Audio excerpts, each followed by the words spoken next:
Here we go. Welcome, Dr. Gupta, to the Biohacker Babes. Thanks for joining us today. It's a pleasure. Like you guys are doing an amazing job. So it's an honor and a pleasure that we are talking about an important topic of Hashimoto's today. Yes, thank you for saying that. We actually haven't done a dedicated episode to anything thyroid in quite a while. And I think we're going to focus on, as we mentioned before we hit record, we're going to zoom in on Hashis because there's not enough attention or education around it. So we're really thrilled to have you as an expert here. I think just some statistics to share with our audience, and you could probably clarify, even correct. I'm not even sure how accurate these may be. According to Google, Hashimoto's disease, the most common cause of hypothyroidism. Yes? That is correct. No? Yes. 14 million Americans are affected by Hashimoto's. Does that sound correct? Yes. Ballpark? But interestingly enough, even though 14 million Americans, it's actually quite low on the profile of autoimmune diseases, if we're going to compare it to something like rheumatoid arthritis. I'm kind of curious, and we can get into this as we go through the conversation, but is it underdiagnosed? Is it really just a much lower risk profile? I think there's so much that we don't know about Hashimoto's. And you're the expert. You wrote a book called Reversing Hashimoto's, 3-step process for losing weight, ending fatigue, and reducing brain fog, I believe inspired by your own healing journey, which you got off medications and actually really optimized your healing process in this way. And now you're helping people around the world to do so effectively. So thank you for your work and for joining us in this conversation. Absolutely. Yes. Like it's my kind of life's mission to kind of give hope to people with Hashimoto's that they can get their life back, because they have been told time and again that they cannot do anything more to improve their disease as well as to get their life back. Yeah. Thank you for saying that. Yeah. So to drop us in, what exactly is Hashimoto's disease and how does it affect the thyroid? So Hashimoto's disease is actually an autoimmune condition of the thyroid gland where your body is producing antibodies which are directed against the thyroid gland. And it starts a very slow destruction of the thyroid gland.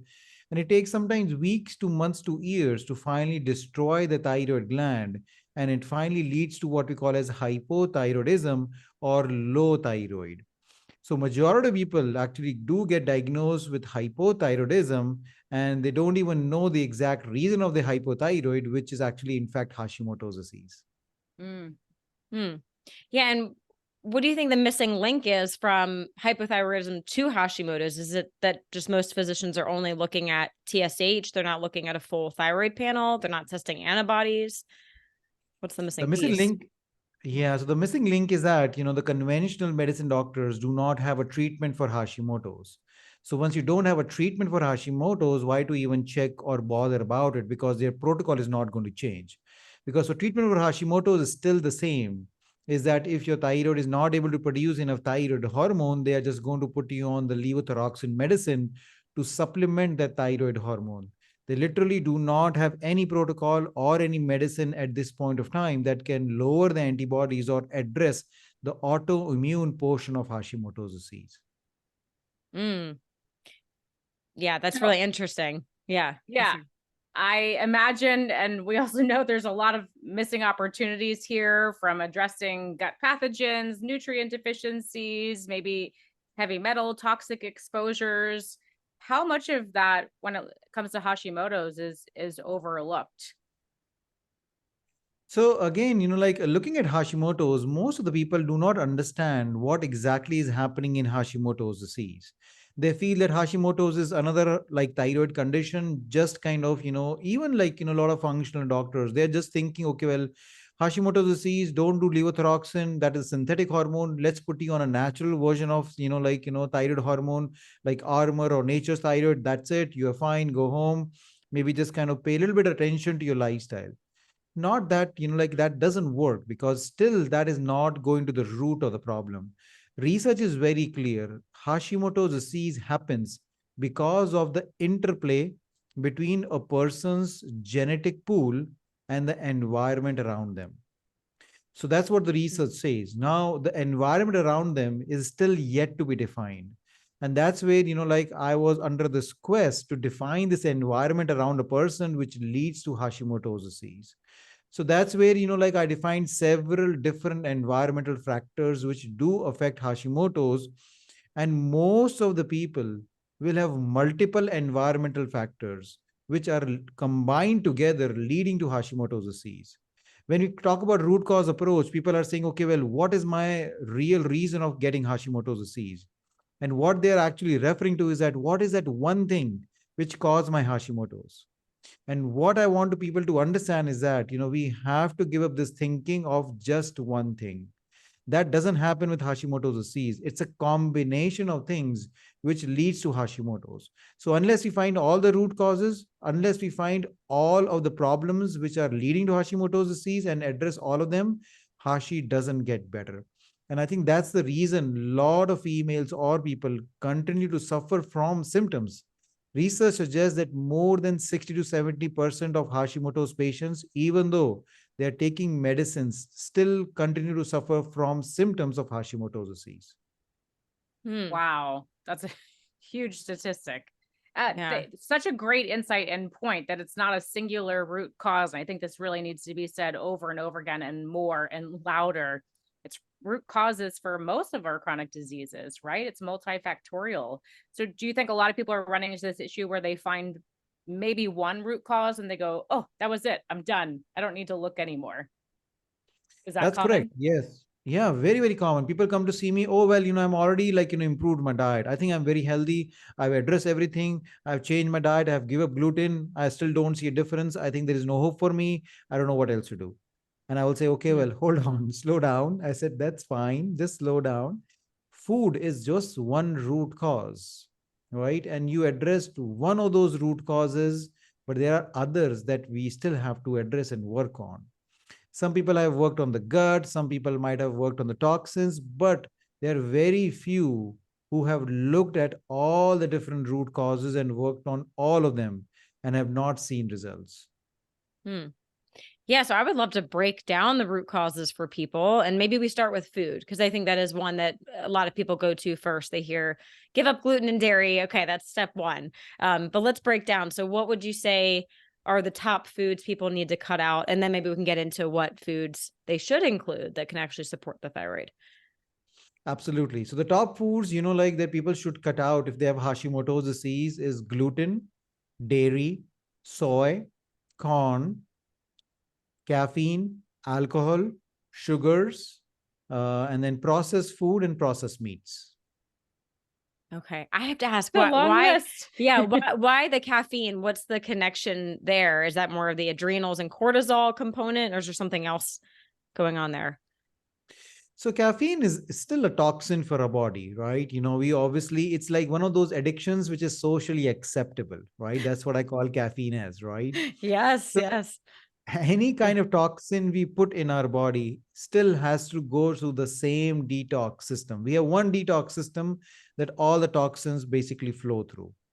So caffeine is another toxin that our body get exposed to, and especially people with Hashimoto's disease, their detox system is already overburdened. So caffeine is just overburdening their detox system. That's the first thing that is doing. So that's the reason we want to remove it. The second thing you correctly pointed out is adrenals, right? So caffeine is a kick, right? Your adrenals kind of get a big kick from the caffeine whenever you drink it, but then you get those big crashes. What happens with Hashimoto's disease is that the equilibrium, the hormonal equilibrium their body lives into is gone, right? So they are going into these waves of things. Suddenly they get too much inflamed and their Hashi gets worse. And then suddenly, they kind of again comes down and they feel better. But what happens is that whenever your body gets inflamed, whenever your Hashimoto's gets worse, your antibody level spikes up, that destroys your thyroid gland and causes fibrosis of thyroid gland. So that up and down and up and down, these things happen, and that damages your thyroid gland much more than anything. And that's what caffeine also does, because of, exposure to caffeine causes this adrenal spike, and again, that causes spike to other hormones too, and again leads to this Hashimoto spikes. So that's the reason I always recommend people for giving up caffeine. You don't have to give up caffeine for ever and ever, but at least do it for 4 to 6 weeks so that you can completely detoxify from that, and maybe try to reintroduce it back and see how your body does. And some people will tolerate it. Some people actually feel so much good after giving up caffeine. They will say, well, I don't think I really need caffeine. I'm feeling much better after giving up caffeine. Is there any personalized component where some people are better metabolizers, or if you feel like their detox pathways are working really well, is there an opportunity to involve some, or would you just say across the board, we need to try this elimination no matter what, and then we see how you feel? So again, like personalized medicine, like we have the ability to personalize each and everything, right? So yes, absolutely, you're correct. Now we have great testing opportunities where we can actually check all the different detoxification enzymes. Some of them have better detoxifiers. Their phase 1, phase 2, phase 3, all of them are working great. So obviously they can get rid of the toxins much better than anybody else. But in case, like somebody is not aware of the detox pathways, somebody is not aware of their genetic pool or their epigenetics, then in that situation, it might be a good idea to give it up. But if they're aware of those things and if they're great metabolizers, then absolutely they can use it. Great to know. Okay. Yeah. Coming back to the top offenders, gluten and dairy, I actually think, Renee, you mentioned like, oh, everyone knows about gluten and dairy. I find a lot of people still don't know about the dairy component. They like kind of eliminated the gluten, maybe 90-95%. Well, one, I'm curious about that. Is there any room for it, or it has to be 102%? And then with the personalization, is it possible that someone could be really sensitive to the dairy, but not the gluten? And then through molecular mimicry, we're actually still seeing the response to both, no matter what your personal kind of, I guess, response is to those foods. So, like whatever we recommend is kind of a very big overview of things, right? Like not each and every person will be sensitive to all of these foods, right? So what we recommend is that, okay, well, the problem is that first of all, we don't have the perfect test to check for food sensitivities. We do have tests, which are becoming better and better, but still nothing is perfect. So that's where I like, okay, well, if you're coming to see me or anybody else, and if you have symptoms, then just kind of remove those foods for 4 to 6 weeks. That gives your body a break. And then slowly and slowly reintroduce these foods and see how you do, right? So like, as you said, for gluten. Now, for gluten, the good part is that we do have great tests available now. We have tests to check for celiac disease, and we have some other gut zoomer test, which becomes much more specific for the gluten. So at least that piece, we can nail it down. For the dairy piece, again, that's very difficult because we still do not have any specific tests for dairy. Now, from the dairy aspect, there are multiple problems with the dairy. Molecular mimicry is only one piece of the puzzle, but how we produce dairy, that's the biggest piece of the problem, right? The way we are treating a livestock, kind of creates a whole bunch of problems, right? Because, like what we feed them, how we treat them, how confined of a space they are living into, what kind of stress they are going through, right? Because if they're going through stress, they are releasing the same hormones that we do, cortisol and everything that goes out there in the dairy, and we are consuming set obviously. So we are taking that external hormones. Then you talk about xenoestrogens and things. So again, a lot of these dairy products might be given external hormones, and again, that comes out in the dairy and that affects our body. The feed, even though they might be saying that, okay, well, they're organic, but the feed might be wheat. So they are given corn and wheat to increase the dairy production, which again is not their natural diet. And again, all that stuff again causes inflammation in their body, which comes out in the dairy. So as I said, dairy has multiple problems at multiple levels. So that's the reason we cannot have just one test to rule out dairy as a potential component, which is causing inflammation. The best thing is to give up dairy and then again try to reintroduce it and see what your body does with that. Yeah, so many sneaky loopholes in the farming industry. Scary. It is, yes. Yeah. I think the food industry is one of those industries which just keep on making different newer products. And we have to be detectives, because now okay, well, everything is gluten free. But as soon as you buy a gluten free product and you look at it, it is filled with like junk. Oh, like it is filled with corn or soy or sugars and all that stuff. And people are thinking that they're eating very healthy because they're eating this gluten-free product, when in reality, it is completely junk, much worse than gluten. Right. Yeah. Right. Yeah. The junk gluten-free products. And I love that you said you have to be like a food detective to, read the labels and things.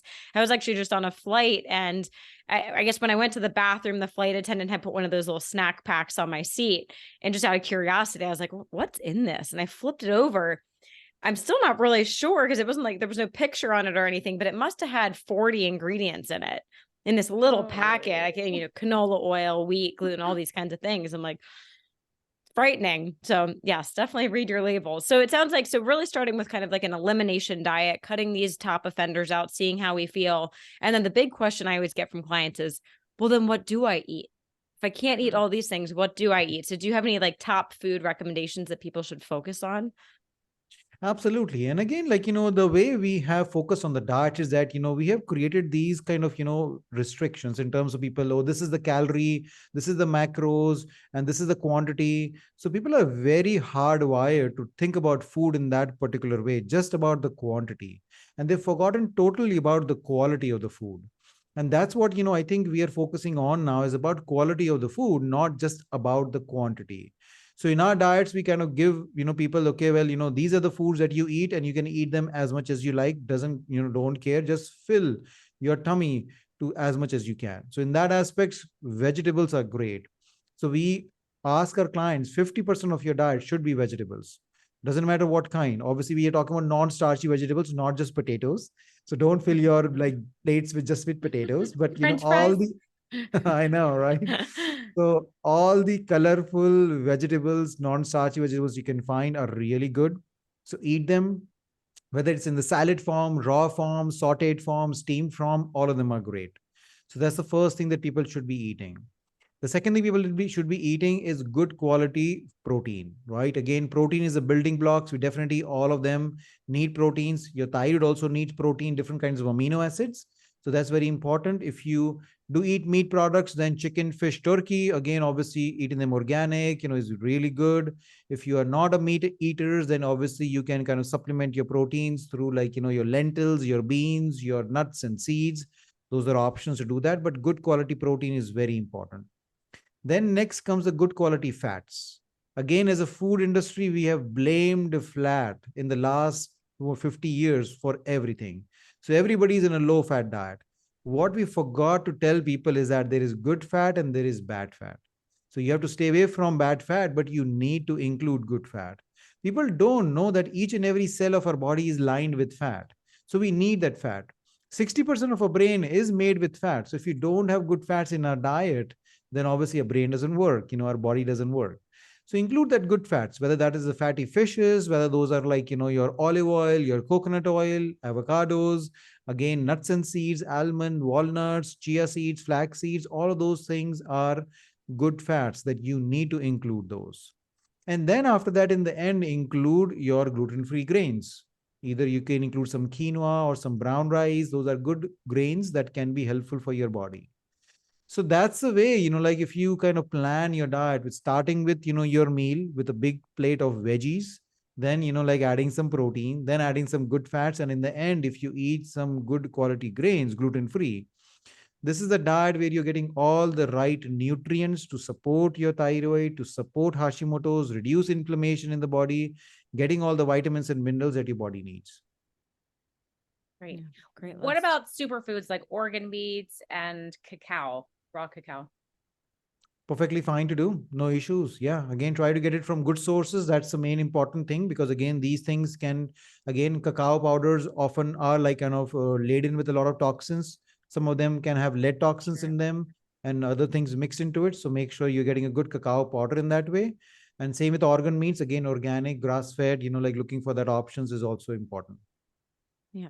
Did you have eggs on your list? Did you say no eggs? So no. Yeah, I feel like eggs is a tricky one. And no one wants to give up eggs. Don't take away my eggs. Exactly. So, Yeah. so that's the reason I don't have a general recommendation on everybody should be giving up eggs or not.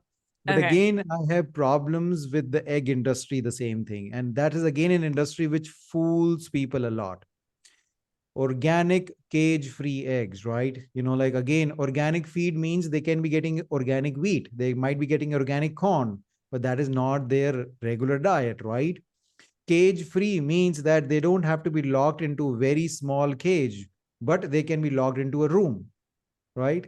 So that's the way people are using these terminologies. And again, people are thinking that, oh, well, I'm buying these like $7 eggs as compared to like a $2 dozen eggs. And I think I'm doing a great job, but people still fool them.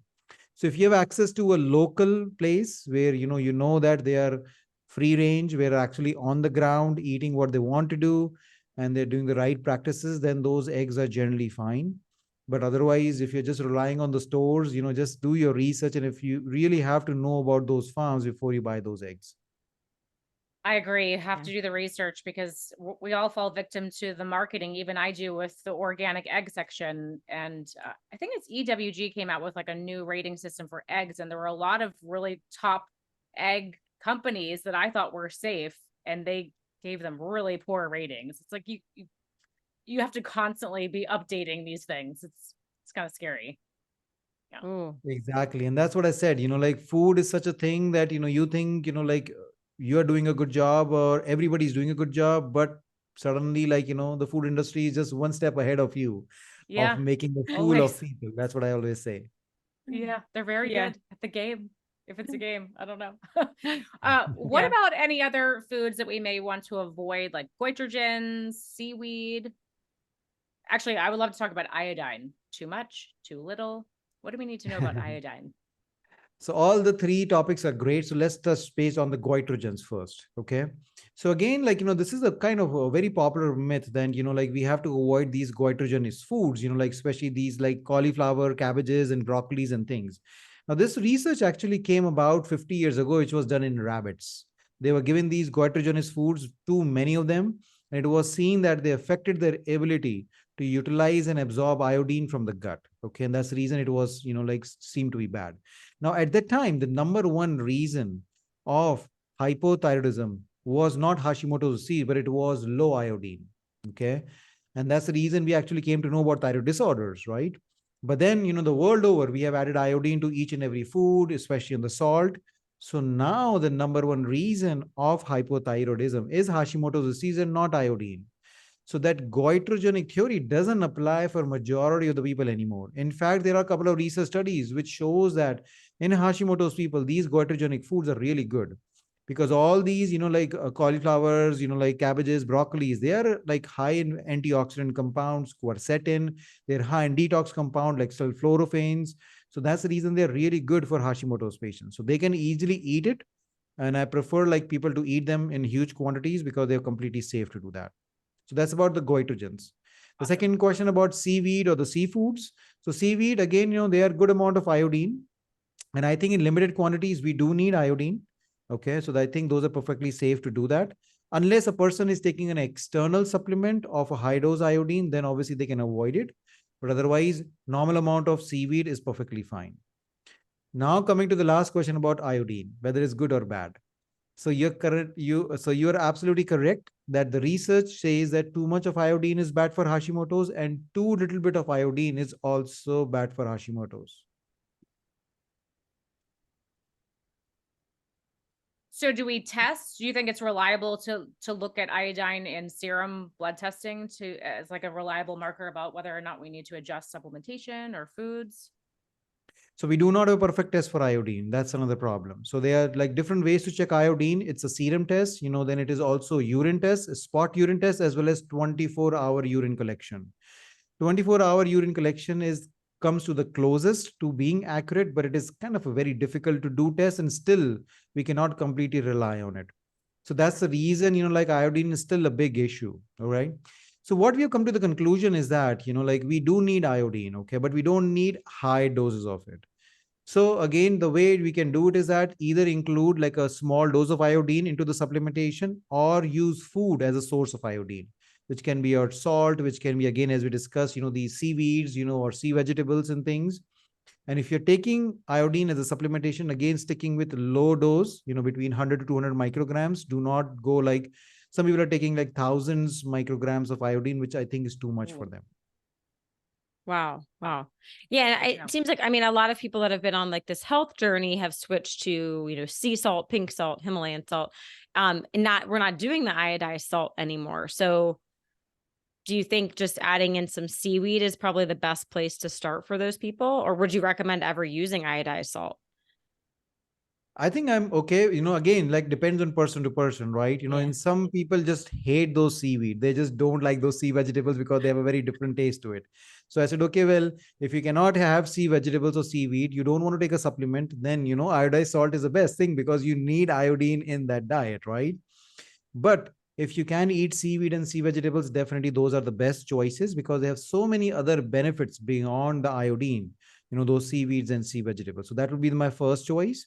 And then after, if you cannot do those, then comes the iodized salt, as a last resort.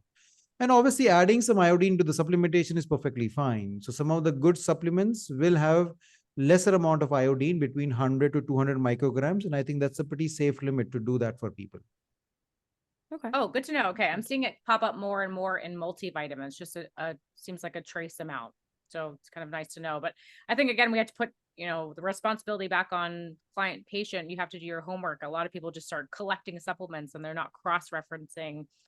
This is the total amount I'm taking in a day. So I feel like that could very easily add up. But you're saying a small amount in a supplement, perfectly fine. Yeah, but that's actually very true because I do see some clients, they come to see me and they said, well, I don't think I'm on any iodine at all. And then suddenly, like, once you start dissecting those supplements, people add this iodine at, they think that's a very small amount, but suddenly it just starts racking up.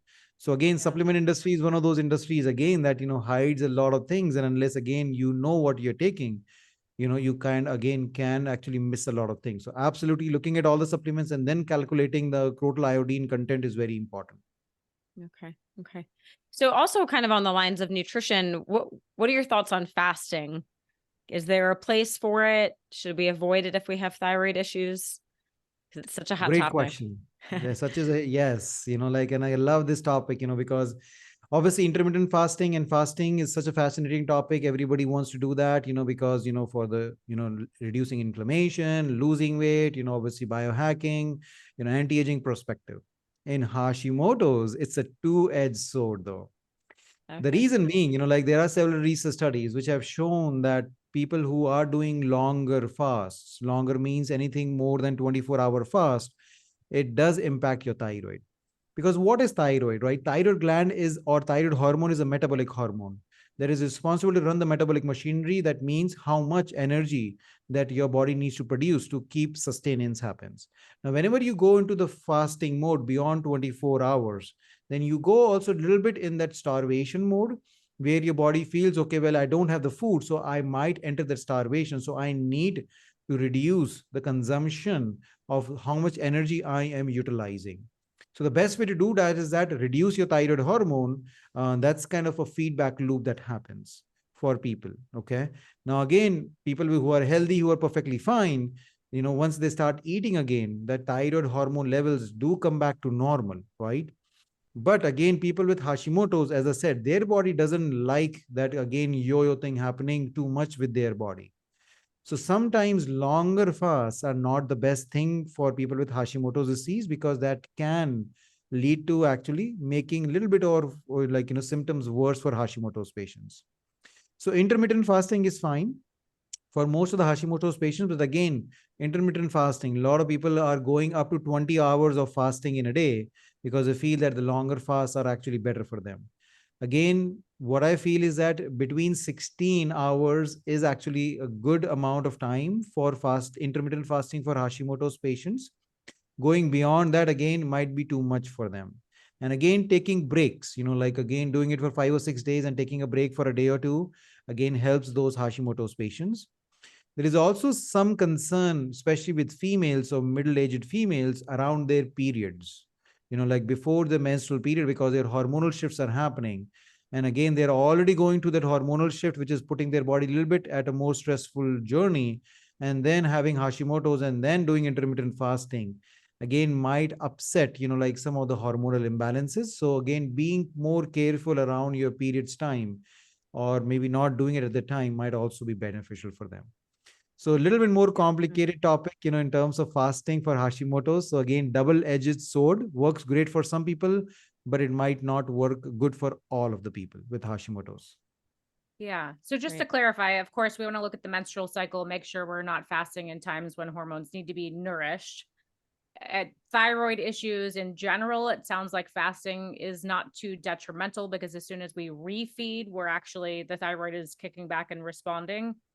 Is that That's correct? correct. Yes. That's most And of the that's funny time that because, works. yeah, a lot of the research people kind of blame this one study where thyroid levels went down. But if you go further down in the study, you see once they started eating again, it all returned to normal. But people look at the first half of the study and go, oh no, it dropped. And so then in Hashimoto's, then we want to be really conservative, no more than 16 hours, roughly. That's what, like we have come up with, again, that can be personalized because again, it depends on a lot of different factors. Again, people are really healthy whose body is really in good shape. They have worked on their body. Then I think they can obviously go to a little bit more extremes and try fasting at a bigger level.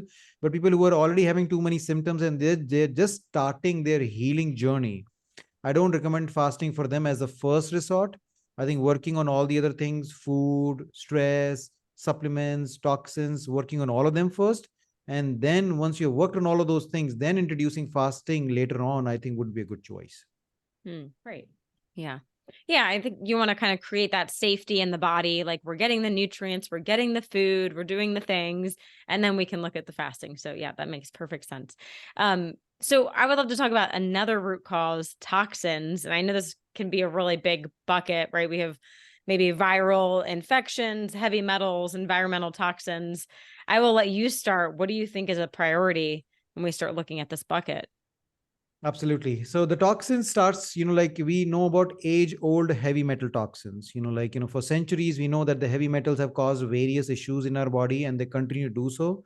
Lead, mercury, arsenic, aluminium are the top ones. These are the heavy metals that are still present in our environment. So that definitely causes, issues with Hashimoto's disease. The second comes the mold toxins. We actually in the last decade or so, we came to know how mold toxins can affect, our human beings. And now we know that Hashimoto's disease can also be affected with mold toxins. And again, I'm talking about mold toxins coming from our immediate environment, whether it is our houses, workplaces, or vacation houses that we have lived into, we can get exposed to the mold toxins. Then comes the environmental toxins, because each and every day we are pouring more and more chemicals into our environment, right? Whether those are the organophosphates, which are being sprayed into our food, or any of the toxins which we are going to get exposed to. Now, females specifically, before they leave their house in the morning, they have more than 200 toxins or 200 products they're applying on their skin, right?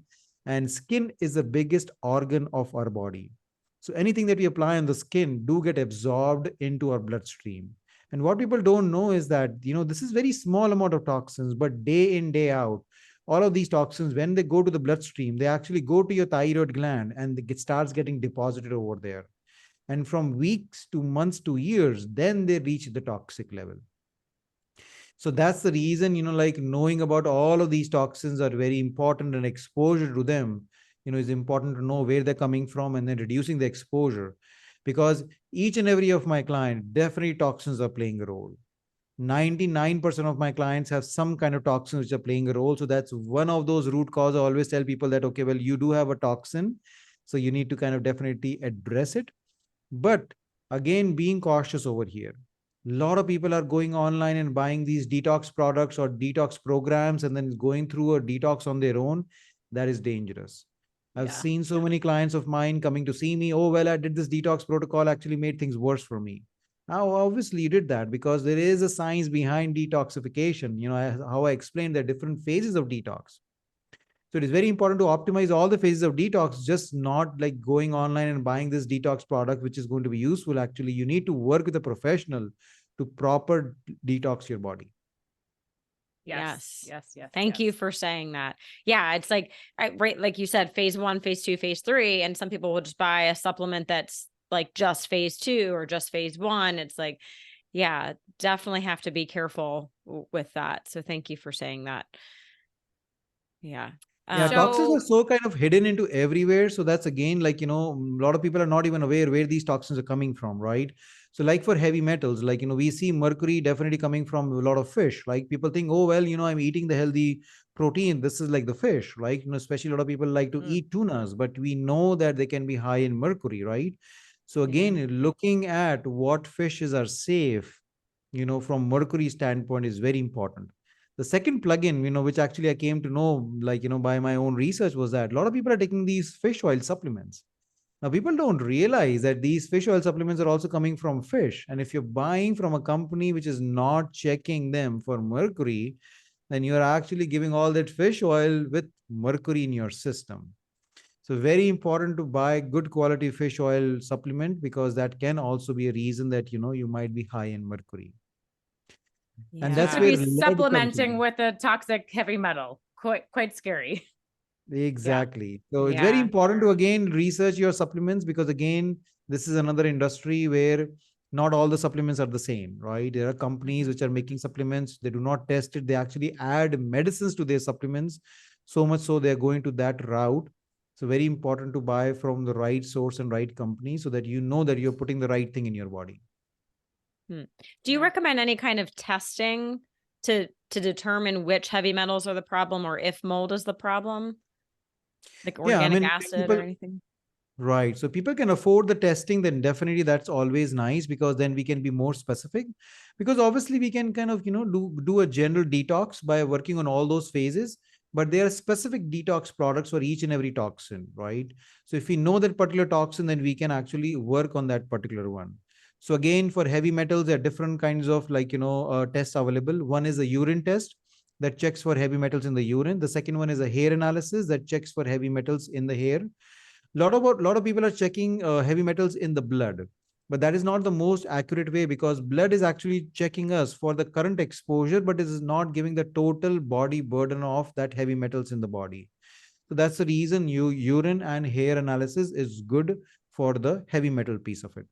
For the mold, we only have two tests available, which is basically both of them are urine. There are only two or three companies actually, not two tests, but it's a urine test that checks for mold toxins in the system. Now, again, a lot of people have been said that I've already been checked for mold. I know I'm allergic to mold. Well, this is totally different. What you have been tested for is that whether when you get exposed to mold spores, is that your body reacts to them and produce an allergic reaction. That is not the same as having mold toxins inside your body. Because what that means is that you got exposed to those mold spores, they entered your body and they start reproducing in your body, and they start producing these mold toxins. Now, these mold toxins basically hijack your immune system and creates a condition called CIRS, which is CIRS, chronic inflammatory response syndrome. And this CIRS is basically creating this whole environment of inflammation, and then that leads to triggering of autoimmune conditions like Hashimoto's disease. So that's the differentiation between mold allergy and mold toxins is very important for people to know about that. Yeah, great. Yeah. How often are you seeing mercury amalgam fillings in the mouth being a trigger? And what do you do with people that are resistant to getting that looked at? Well, we are seeing less and less people, because, like with the newer generation and with the dentist coming in, we don't see so many people with mercury fillings anymore. But obviously, we do see a lot of females, who are 60 plus years of age and they still have mercury fillings in them. Some of them, like even more than 10 fillings still left in their mouth. The problem is that, again, when we tell them about that, people are just running to their dentist to getting them removed. What people do not understand is that you have to get them removed in a safe manner. And the dentist, when you go to them, oh, yes, we are removing them in the safe manner, but still they do not know. So finding a biologic dentist is the only way to do that, because they know all the techniques to kind of removing them in a safe manner. But the problem is that there are not many biology dentists available, and plus they're really expensive. So that was the issue with that. So some people who are totally resistant of removing them, we said, okay, well, keep them over there. We'll work on the detox, and we'll still work on the detox, but a safe way of detox. Because for those people, hard detox is not a good idea, because you already have those toxins which are there. And if you want to bring them out in the system and we're doing a hard detox, actually, they can make them more toxic in the bloodstream, and we don't want that. So for those people, you can only do a very gentle detox, so that we can just optimize a detox system to work better.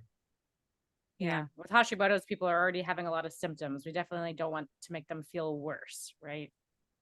Absolutely. They deserve Yeah. to feel Yeah. better as soon as possible. Yeah. And that's the reason I don't go with detox as the first way.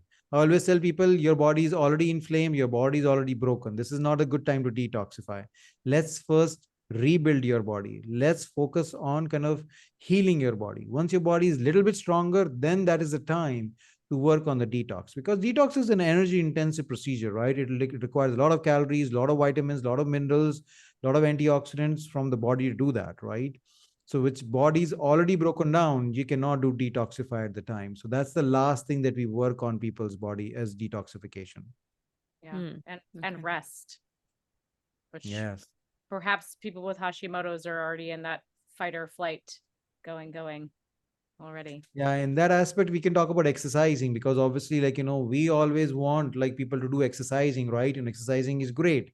Unfortunately for Hashimoto's patients, like exercising might not be the best choice initially for them. Because again, that exercise, even small amount exercising for them can actually be again as a stressor for them, right? And that's where, like, defining stress is very important, right? People say, okay, well, like they're thinking only about psychological stress. Well, my relationship are good, my work is good, I don't have any stress. Well, the kind of exercising you are doing, your body might be saying you that it's too much for you. Again, I'm not saying that exercise is bad for anybody or Hashimoto's people should not exercise. I'm not saying that. What I'm saying is that that might be another trigger that you are unaware of, especially high intensity exercising, right? High intensity exercising again puts a lot of pressure on the body. So, because of those bursts that, again, like the high intensity training goes through. And again, for Hashimoto's people, that bursts might not be the best choice for them. So I always tell people with Hashimoto's, that do not do those HIIT trainings. It is best to do kind of mix of cardio and strength training, and slowly kind of get into that exercise mode and then do it. And I tell people the best way to know is that, let's say you go to your gym and you do a workout. After coming back, you are completely wiped out. You are in the bed the whole day. That means you overdid. That Yeah. exercise regime is not good for you. Then back Mm, off. Yeah. Okay. So you have yeah. to find your sweet spot, and the sweet spot for everybody is different. I Right. agree. And more people need to talk about that, because people just think like, oh, I did it. I worked really hard and now I can pat myself on the back. But yeah, definitely that high intensity. I know with my clients that have thyroid imbalances, we just give very targeted heart rate zones. That high intensity really needs to be avoided. But unfortunately, group fitness is really centered around how intense can we go? It's Mhm. too much. Yeah. Yeah. But I also find a lot of patients with Hashimoto's, I mean, they don't even have the energy to go do that workout. That's true. So it's Yeah. like, rather than doing, a shot of espresso and forcing yourself to do it, just don't do it. Go for a walk, maybe Yeah. yoga, some body weight Mhm. training even. Like, yeah, there's other ways to move Absolutely. the body that aren't so stressful. And I also kind of see sometimes that they have some people, I'm not generalizing, but some with Hashimoto's have a hard time sleeping. They say, I'm Mhm. really tired, but then I get in bed and I can't sleep. Do you see that? Is there something going on there? Yeah, tired and wired, right? That's the Yeah. terminology that we use for these people, is that we are completely tired, but we are wired. So that's the adrenal dysfunction which is happening in Hashimoto's patients. So there is a strong connection between your thyroid hormone and the cortisol hormone. So basically, like whenever in Hashimoto's clients, as I said, most of them they have hypothyroidism, and thyroid hormone is needed for the proper functioning of the adrenal glands. So whenever there is less of the thyroid hormone, the body, like the cortisol levels increases. Your adrenals have to try to pump more cortisol to kind of balance those hormonal levels. Okay. And that high cortisol level again doesn't let people to sleep, because the way kind of our sleep cycle works is that, like in the evening our cortisol levels go down and a melatonin level increases in our body, and that's the sleep state that we go into. For those people, like, their cortisol levels actually start rising up in the evening, so they feel very wired, they cannot sleep because of that. That's typical of adrenal dysfunction which comes along with Hashimoto's disease. And it's very important to work on those adrenal glands, which through stress reduction exercises, through maybe some adaptogenic herbs, all of those things needs to be worked at. So is Yeah. it the chicken or the egg? Is it the adrenals or the thyroid? Is it typically one then the other? Or they It's kind of come both, together? Yeah. they come together. Yes, Yeah. So It's stress both. management, very important. absolutely. Yes. After diet, that's the second thing I talk to my clients. As I said, like, doesn't matter whether you feel stressed or not, your body is stressed out. So don't do it for your own sake. Like, you are feeling or you are not feeling stressed out. Just do it for your body's sake. We all need those stress reduction exercises. Doesn't matter what we do or how strong we are, right? So we need to pamper those adrenal glands through meditation, through deep breathing, through yoga, through journaling, through kind of nature walks, any of those things. They're very, very powerful. And you don't have to spend like half an hour or 1 hour or several hours doing it. 10 to 15 minutes. That's more than enough of that time of doing it. That works really great. So 10 to 15 minutes, try to do it twice a day in the morning or maybe in the night, because obviously, as I said, they're not able to sleep anyways. So why not try doing this meditation before you go to bed, and phenomenal results people will see. So we definitely that's great. recommend doing stress reduction things. When people start working with me, I said, that one thing is, I'm going to give you an advice. This is the only thing which is not going to cost you money. And trust me, this is the thing which is going to work magic like you. So please do it. And this is about these stress reduction exercises. They're not going to cost you a dime or a penny, but if you see them, if you do them correctly, they are going to give you the maximum benefit. But still, most people don't do it. Yeah. We love the free interventions, but we're missing the buy-in, right? I think sometimes people don't take them seriously. We take them Yes. for granted, but I agree. It's got to be number one. So obviously stress reduction is really important.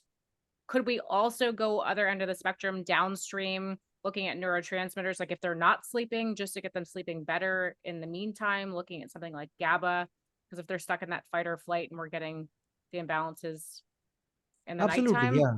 that'd be helpful. Right. Yeah. Again, so what I call is that, our whole hormonal system in our body is like a symphony, right? In a symphony, like there are so many instruments playing together, and that's the reason, the symphony sounds great. Now, if one of the instruments in the symphony is not working, the whole symphony kind of, falls through. That's the same with our body. Even with Hashimoto's disease, we only think about thyroid hormone, but all these neurotransmitters are neurohormones, right? And we do see that Hashimoto's patients will have several mood changes. Their serotonin levels are off, their GABA levels are off, their other like hormone, norepinephrine, epinephrine, all of those hormone levels are off. So absolutely looking at them and then giving them a short fixes are great.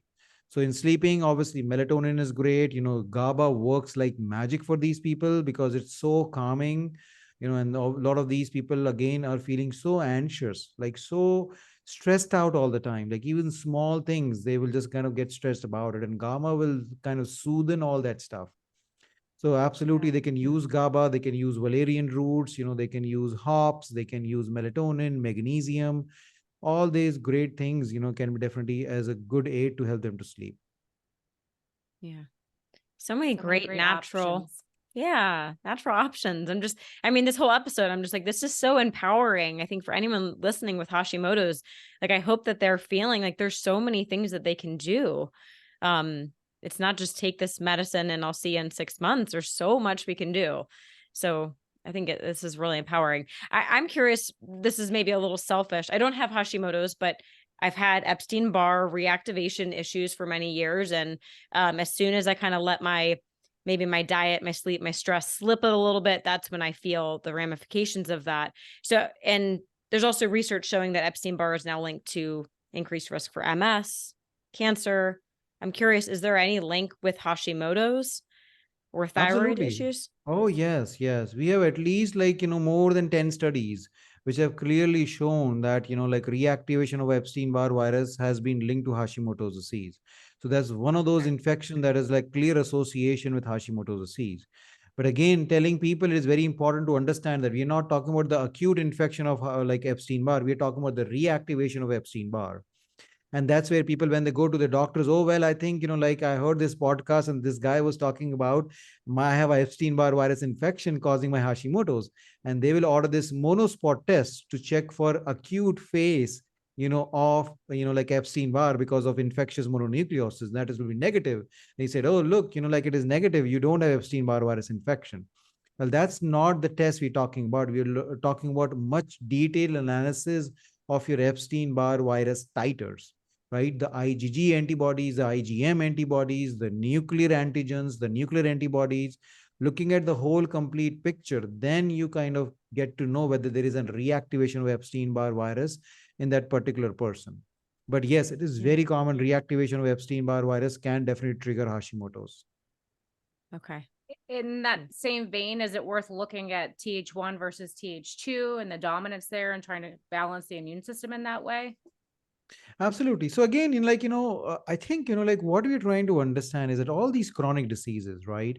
Whether it is the cancer, whether it is, any other autoimmune condition like MS and things, the bottom line is that our body starts turning against our own body, right?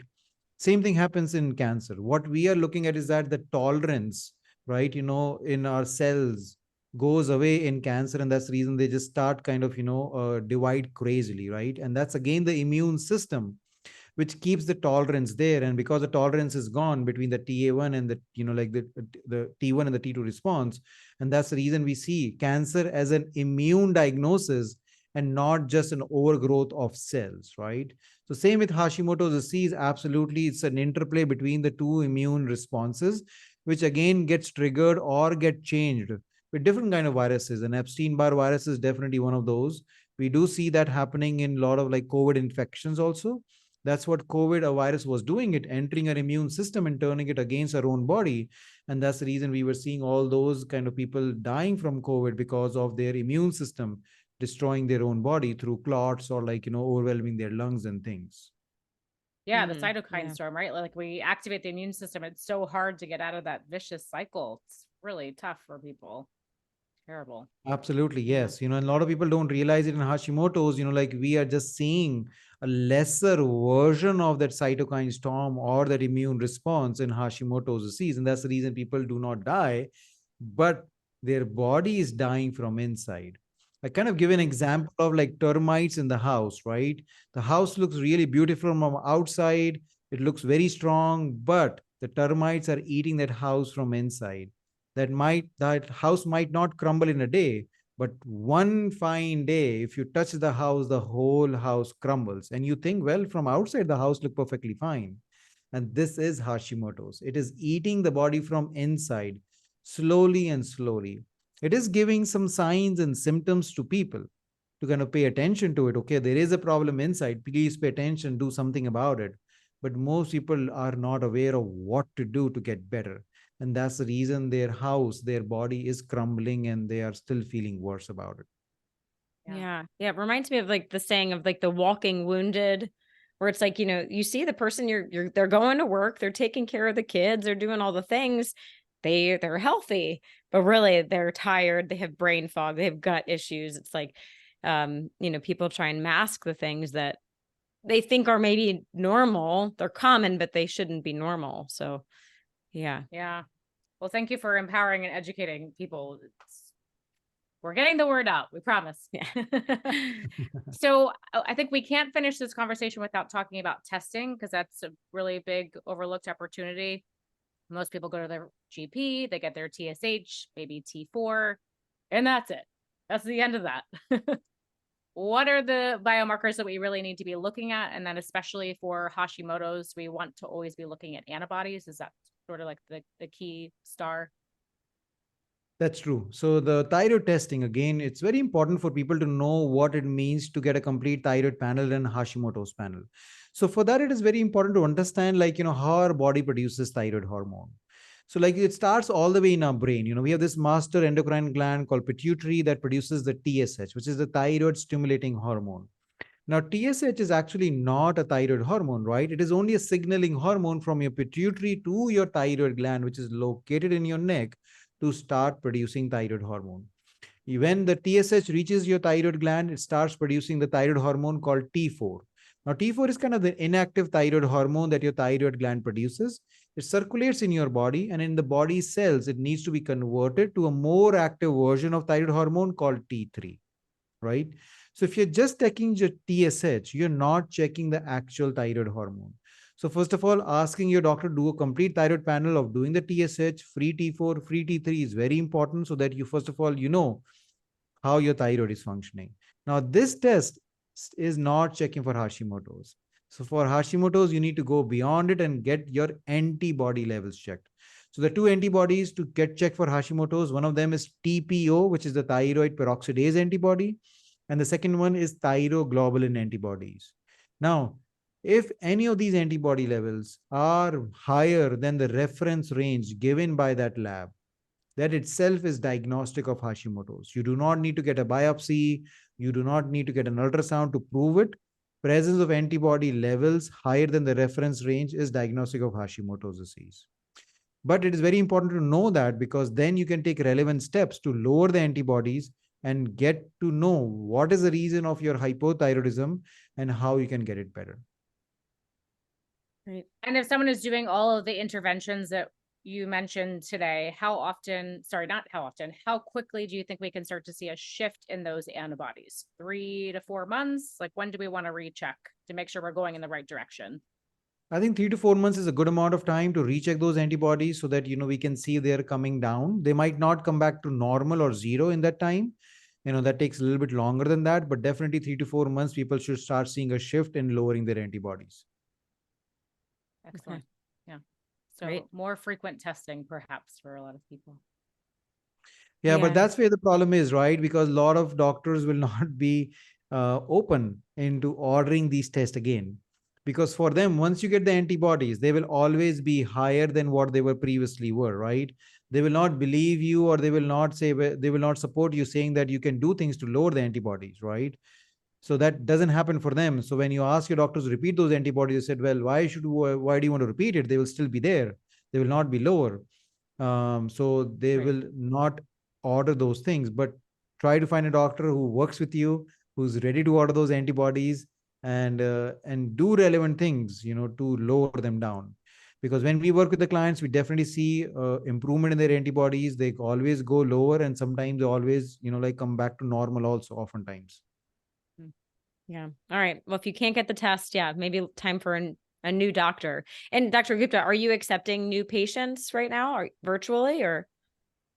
Yes, so we are a completely virtual practice. So we are seeing new clients, but our kind of, practice is set up very differently. Our goal, is to work as a specialist, find that root cause of that particular patient, and then help them to reverse it, and then give them this kind of, lifestyle that they can continue to do in the future. So they can, like, feel better and then keep away from this disease. So kind of, work for a very short amount of time, kind of go kind of a surgical strike, go in, kind of do the all the stuff that you need to do and go out, and then kind of people don't have to rely on us for lifelong, just for a short amount of time, so they know what is their problem and how to fix it. That's wonderful. Well, thank you for all that you do. Dr. Gupta, if you can leave our audience with one final piece of advice, something they could do to optimize their health today, what would that be? I think the first advice is that do not lose hope. Do not let anybody tell you that you have to live a life which is limited because of thyroid or Hashimoto's. There is hope for you to get better. If you do the right things, if you find the root cause of your problems and address those, then certainly not only your life, your quality of life can get better, your disease process can also get better. And plus, you will safeguard your body from future diseases. So please keep asking questions, keep looking for answers, and you will get better. Oh, that's wonderful. Wonderful to hear. Thank Excellent. you. Excellent advice. Thank you. So you have your book, Reversing Hashimoto's, which we will link to in the show notes. How else can our audience find you? So we have various ways that you like to share information with people, because everybody learns information in different ways. So I have a very active blog on our website, which is anshulguptamd.com. People who write to read blogs, we share these blogs with scientific information about Hashimoto's. So people can do that. We actually have a very active YouTube channel. Again, the handle is Anshul Gupta MD. Again, sharing like videos every week, with relevant information related to thyroid and Hashimoto's, which people can again do on the regular basis to keep on improving their thyroid and Hashimoto's. They can follow us on Instagram. Again, Anshul Gupta MD over there. Again, sharing information over there too. Great. Great. Cross-pollinating just across the board. Thank you for respecting different learning types. I think that's really important. I'm a video learner and I love your YouTube. So thank you for sharing in so many different ways. Absolutely, yes. That's the goal, because I went through my own health struggles. I know it is so tough. I know what it means like to live without hope. And I want to give hope and share information with people, as many people as I can, so that they can take their health in their own hands and get better. Well, Love I am that. certain that our Thank you. audience today is definitely feeling more hope, whether they're struggling with Hashimoto's or perhaps have a loved one that is. So thank you again for sharing your wisdom and your time with us today. Absolutely. It was really a pleasure. And I still admire the work that you guys are doing, all this great information you're sharing with people. So thank you so much for having me on the show. Thank Aw, you. Thank you. Thank you. And thanks to everyone that tuned in today. We will see you next time.